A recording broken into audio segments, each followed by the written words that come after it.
আজি আমি অসম জাতীয়তাবাদী যুৱ ছাত্ৰ পৰিষদ লালুক আঞ্চলিক সমিতিয়ে এখন সংবাদ মেলৰ আয়োজন কৰিছিলোঁ আৰু এই সংবাদ মেলত উপস্থিত থকাৰ বাবে আমি সাংবাদিক বন্ধুসকললৈ প্ৰথমেই আমি ধন্যবাদ জ্ঞাপন কৰিছোঁ। এতিয়া কথা হ'ল আমি অসম জাতীয়তাবাদী যুৱ ছাত্ৰ পৰিষদ লালুক আঞ্চলিক সমিতিয়ে এইবাৰ লালুকত এক ভালদৰে অতি সুন্দৰ এটি অনুষ্ঠান আয়োজন কৰিছোঁ। অসম জাতীয়তাবাদী যুৱ ছাত্ৰ পৰিষদ লালুক আঞ্চলিক সমিতিয়ে অহা 24 আৰু 25 জানুৱাৰী 2026 তাৰিখে লালুক খেলপথাৰত আয়োজন কৰিছোঁ অসম জাতীয়তাবাদী যুৱ ছাত্ৰ পৰিষদ লালুক আঞ্চলিক সমিতিৰ 20তম দ্বিবাৰ্ষিক অধিৱেশন আৰু প্ৰতিনিধি সভা।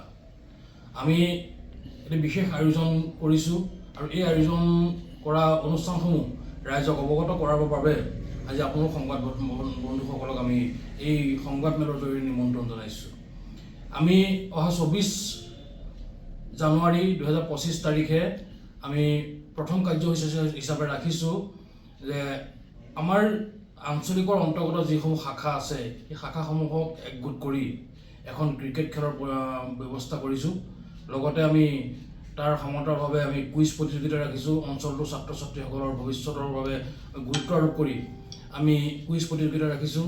তাৰপিছতে আমি ৰাখিছোঁ চিত্ৰাংকন প্ৰতিযোগিতা। ঠিক তেনেদৰে আমি প্ৰথম দিনা কিছু প্ৰতিযোগিতা ৰাখিছোঁ। ৰখাৰ পিছতে আমি দ্বিতীয় দিনলৈ গৈছোঁ 25 জানুৱাৰী। 25 জানুৱাৰীৰ দিনা আমি যথেষ্ট আমাৰ কাৰ্যসূচী আছে। এই কাৰ্যসূচীসমূহ আমি আপোনালোকৰ আগত অৱগত কৰিছোঁ যে 25 জানুৱাৰী তাৰিখে আমি পুৱাই আমাৰ যি সংগঠনৰ পতাকা উত্তোলন কৰিম। পতাকা উত্তোলন কৰিবৰ বাবে আমি আমাৰ অসম জাতীয়তাবাদী যুৱ ছাত্ৰ পৰিষদ লখিমপুৰ জিলা সমিতিৰ সন্মানীয় উপদেষ্টা তথা লালুক আঞ্চলিক সমিতিৰ উপদেষ্টা মৃদুল শইকীয়াক আমি আমন্ত্ৰণ জনাইছোঁ। তেখেতে আমাৰ দ্বিতীয় দিনাৰ প্ৰথম কাৰ্যসূচী পতাকা উত্তোলন কাৰ্যসূচী তেখেতে উত্তোলন কৰিব। তাৰপিছতে আমি শ্বহীদ তৰ্পণৰ বাবে আমি আমন্ত্ৰণ জনাইছোঁ অসম জাতীয়তাবাদী যুৱ ছাত্ৰ পৰিষদ লখিমপুৰ জিলা সমিতিৰ সন্মানীয় সাধাৰণ সম্পাদক অৰুণ গগৈ ডাঙৰীয়াক। তেখেতে আমাৰ এই অনুষ্ঠানটো আৰম্ভণিতে শ্ৰদ্ধাঞ্জলি অনুষ্ঠান শ্বহীদ তৰ্পণ অনুষ্ঠানত তেখেতে শ্বহীদ তৰ্পক হিচাপে আমাৰ মাজত উপস্থিত থাকিব। তাৰপিছতে আমি জুবিন গাৰ্গৰ শ্ৰদ্ধাঞ্জলি অনুষ্ঠান এভাগ আমি আয়োজন কৰিছোঁ।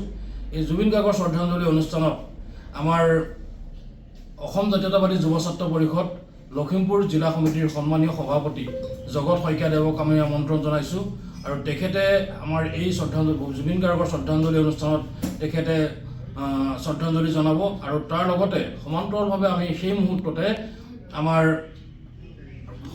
সমবেত ৰাইজৰ দ্বাৰা জুবিন গাৰ্গৰ মায়াবিনী গীতেৰে আমি সেই অনুষ্ঠানভাগ সমাপন কৰিম। তাৰপিছতে আমি নিমন্ত্ৰণ জনাইছোঁ অঞ্চলটোৰ বিভিন্ন ধৰণৰ সাংস্কৃতিক দল আৰু এই সাংস্কৃতিক দলসমূহৰ দ্বাৰা আমি সাংস্কৃতিক সমাৰোহৰ ব্যৱস্থা কৰিছোঁ আৰু এই সাংস্কৃতিক সমাৰোহভাগ উদ্বোধন কৰিব অসম জাতীয়তাবাদী যুৱ ছাত্ৰ পৰিষদ কেন্দ্ৰীয় সমিতিৰ সন্মানীয় কাৰ্যনিৰ্বাহক ভূপেন শইকীয়া ডাঙৰীয়াই। তাৰপিছতে আমি জুবিন গাৰ্গৰ সৰণিত এক ৰক্তদান শিবিৰৰ আয়োজন কৰিছোঁ। এই ৰক্তদান শিবিৰভাগ মুকলি কৰিব আমাৰ লখিমপুৰৰ জ্যেষ্ঠ চিকিৎসক আমাৰ অৰূপ দত্ত ডাঙৰীয়াই, ডক্টৰ অৰূপ কুমাৰ দত্ত। তেখেতে এই ৰক্তদান শিবিৰভাগ মুকলি কৰিব। সমান্তৰালভাৱে আমাৰ অতি গৌৰৱৰ বিষয় যে সেই ৰক্তদান শিবিৰত আমাৰ এগৰাকী বিশিষ্ট ব্যক্তি আমি নিমন্ত্ৰণ জনাইছোঁ নিউজ 18ৰ সঞ্জীৱ লাহন ডাঙৰীয়াক। তেখেতে 49 বাৰ ৰক্তদান কৰিলে। এইবাৰ তেখেতে 50 নম্বৰ বাৰ ৰক্তদান কৰি তেখেতৰ ৰক্তদান কাৰ্যসূচী তেখেতে বন্ধ কৰিব। গতিকে আমি তেখেতকো নিমন্ত্ৰণ জনাইছোঁ। তাৰপিছতে আমি দিহানাম প্ৰতিযোগিতা আয়োজন কৰিছোঁ। দিহানাম প্ৰতিযোগিতা আমি অঞ্চলটোৰ বিভিন্ন দলবিলাকক আমি নিমন্ত্ৰণ জনাইছোঁ আৰু সেই দিহানাম প্ৰতিযোগিতাত কোনো যোগদান মাচুল নাথাকিব আৰু তাৰ বিপৰীতে আমি তেখেতলোকৰ বাবে পুৰস্কাৰ ৰাখিছোঁ। প্ৰথম পুৰস্কাৰ 10,000 টকা, দ্বিতীয় পুৰস্কাৰ 7,000 টকা আৰু তৃতীয় পুৰস্কাৰ 5,000 টকা। গতিকে আমি এই সুযোগতে সংবাদ মেলৰ জৰিয়তে এই দিহানামৰ যিসমূহ দল আছে সকলোকে আমি এই 25 জানুৱাৰী তাৰিখে হ'বলগীয়া দিহানাম কাৰ্যসূচীত অংশগ্ৰহণ কৰিবৰ বাবে আমি বিনম্ৰতাৰে অনুৰোধ জনাইছোঁ। তাৰপিছতে সমান্তৰালভাৱে আমাৰ আঞ্চলিকৰ বিষয়ববীয়াসকলক লৈ আমি প্ৰতিনিধি সভাখন আৰম্ভ কৰিম আৰু সেই প্ৰতিনিধি সভাখন আমাৰ কেন্দ্ৰীয় সমিতিৰ শ্ৰদ্ধাৰ সাংগঠনিক সম্পাদক প্ৰদীপ শৰ্মা ডাঙৰীয়াই উদ্বোধন কৰিব আৰু সেই প্ৰতিনিধি সভাতে আমাৰ লালুক আঞ্চলিকৰ আগন্তুক বৰ্ষৰ বাবে নতুন সমিতি গঠন হ'ব। তাৰপিছতে সমান্তৰালভাৱে আমি তাৰপিছৰ কাৰ্যসূচী আছে মুকলি সভা। এই মুকলি সভাখন আমি অতি আটকধুনীয়াভাৱে আয়োজন কৰিব বিচাৰিছোঁ। তাতে আমাৰ সেই মুকলি সভাখন উদ্বোধন কৰিব অসম জাতীয়তাবাদী যুৱ ছাত্ৰ পৰিষদ কেন্দ্ৰীয় সমিতিৰ যুটীয়া সম্পাদক পুৰব বৰা ডাঙৰীয়াই।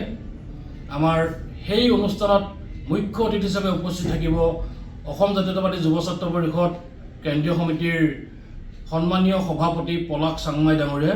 তেখেতৰ উপস্থিতিত আমি সেই মুকলি সভাখন আৰম্ভ কৰিম আৰু তেখেতক আমি মুখ্য অতিথি হিচাপে নিমন্ত্ৰণ জনাইছোঁ।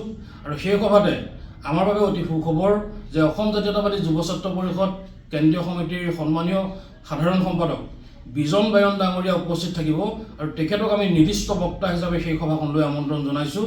আৰু সমান্তৰালভাৱে সেই সভালৈ আমি আমন্ত্ৰণ জনাইছোঁ অসম জাতীয়তাবাদী যুৱ ছাত্ৰ পৰিষদৰ ভগ্নী সংগঠন জাতীয় মহিলা পৰিষদৰ ৰাজ্যিক সভানেত্ৰী বিনীতা কুমাৰী বাইদেউ।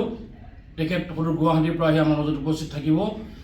সমান্তৰালভাৱে আমাৰ লখিমপুৰ জিলাৰ পৰা কেন্দ্ৰীয় সমিতিলৈ যোৱা আমাৰ প্ৰতিগৰাকী কেন্দ্ৰীয় সমিতিৰ বিষয়ববীয়া তথা লখিমপুৰ জিলা সমিতিৰ বিষয়ববীয়া আৰু লখিমপুৰ জিলা সমিতিৰ অন্তৰ্গত সকলো শাখা সকলো আঞ্চলিক সমিতিৰ সভাপতি সম্পাদক আমাৰ এই মুকলি সভাত উপস্থিত থাকিব। আৰু অঞ্চলটোৰ আমাৰ গণ্যমান্য ব্যক্তিসকলক আমি অনুষ্ঠানলৈ আমন্ত্ৰণ জনাইছোঁ। সকলোৰে উপস্থিতিত এখন বিশাল অতি সুন্দৰ মুকলি সভা আমি অনুষ্ঠিত হ'ব বুলি খুব আশাৰে বাট চাই আছোঁ। আৰু তাৰপিছতে আমি বিভিন্ন ধৰণৰ সাংস্কৃতিক অনুষ্ঠান নৃত্য গীত ইত্যাদি থাকিব। আমাৰ স্থানীয় শিল্পীসকলৰ দ্বাৰা নৃত্য পৰিৱেশন হ'ব। তাৰপিছতে আমাৰ থিয় নাম থাকিব, ভোৰতাল নৃত্য থাকিব। আমাৰ শেষলৈ নিশালৈ এটি অনুষ্ঠান আমি ৰাখিছোঁ লালুক মা বৈশা শ্ৰীমন্ত শংকৰ সংঘৰ দ্বাৰা শিল্পীসকলৰ দ্বাৰা এখন ভাওনা মঞ্চস্থ হ'ব। সেই ভাওনাখন আমাৰ নিশালৈ হ'ব আৰু সেই ভাওনাখন উন্মোচন কৰিবৰ বাবে আমি আমন্ত্ৰণ জনাইছোঁ অসম জাতীয়তাবাদী যুৱ ছাত্ৰ পৰিষদ কেন্দ্ৰীয় সমিতিৰ মুখ্য উপদেষ্টা শ্ৰদ্ধাৰ ৰাণা প্ৰতাপ বৰুৱা ডাঙৰীয়াক। আমি তেখেতক আমন্ত্ৰণ জনাইছোঁ সেই ভাওনাখন উন্মোচনৰ বাবে। আৰু সেই ভাওনাখন উন্মোচনৰ লগতে সেই ভাওনাখনত আমন্ত্ৰিত অতিথি হিচাপে আমি আমন্ত্ৰণ জনাইছোঁ আমাৰ লখিমপুৰৰ গৌৰৱ, লখিমপুৰৰ পৰা গৈ কেন্দ্ৰীয় সমিতিত বিষয়বাব লৈ বৰ্তমান কাৰ্যনিৰ্বাহ কৰি থকা আমাৰ সদৌ অসম ছাত্ৰ সন্থাৰ সন্মানীয় সহকাৰী সাধাৰণ সম্পাদক সীমান্ত নেওগ ডাঙৰীয়াক।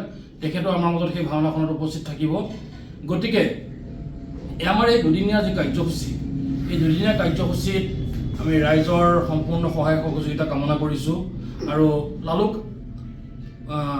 ক্ৰীড়া সন্থাৰ খেলপথাৰত অহা 24 আৰু 25 জানুৱাৰী তাৰিখে অনুষ্ঠিত হ'বলগীয়া এই অনুষ্ঠানত আমি ৰক্তদান শিবিৰতে হওক বা মুকলি সভাতে হওক বা ভাওনাতে সমূহ ৰাইজৰ উপস্থিতি কামনা কৰিছোঁ আৰু সকলোৰে সহায় সহযোগিতা আমি কামনা কৰিছোঁ।